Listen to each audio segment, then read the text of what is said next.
cervix, uterus, fallopian tubes, and ovaries.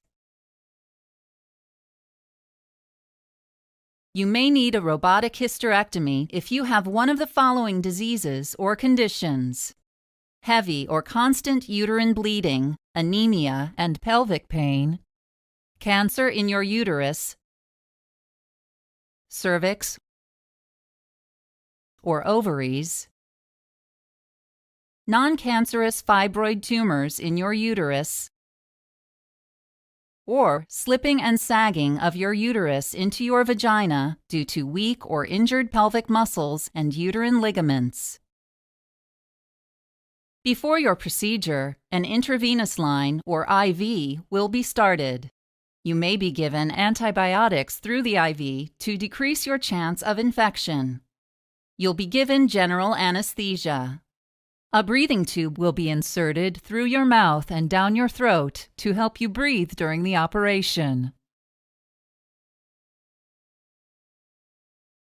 Your surgeon will make a small incision near your belly button and insert a plastic tube called a port. Carbon dioxide gas will be pumped into your abdomen through this port. The gas will inflate your abdomen, giving your surgeon more room to see and move the surgical tools. After your abdomen is inflated, a high-definition camera will be inserted into this port.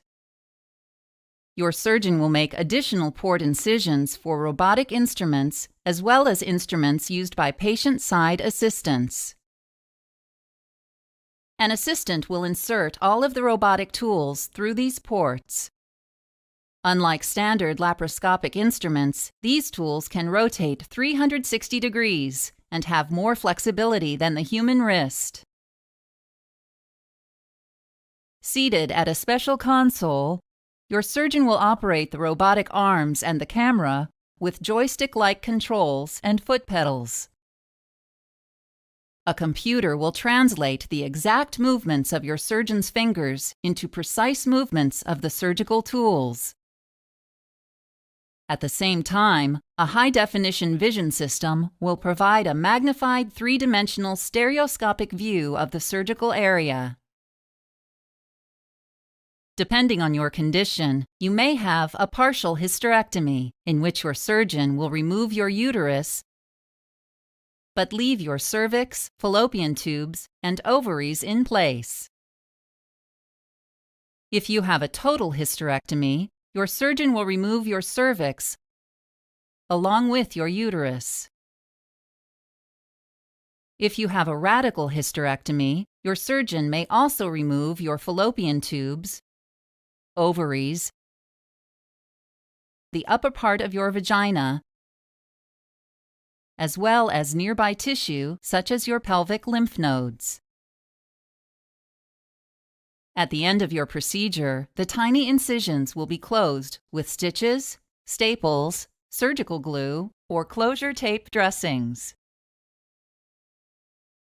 After your procedure, your breathing tube will be removed, and you will be taken to the recovery area for monitoring. You will be given pain medication as needed.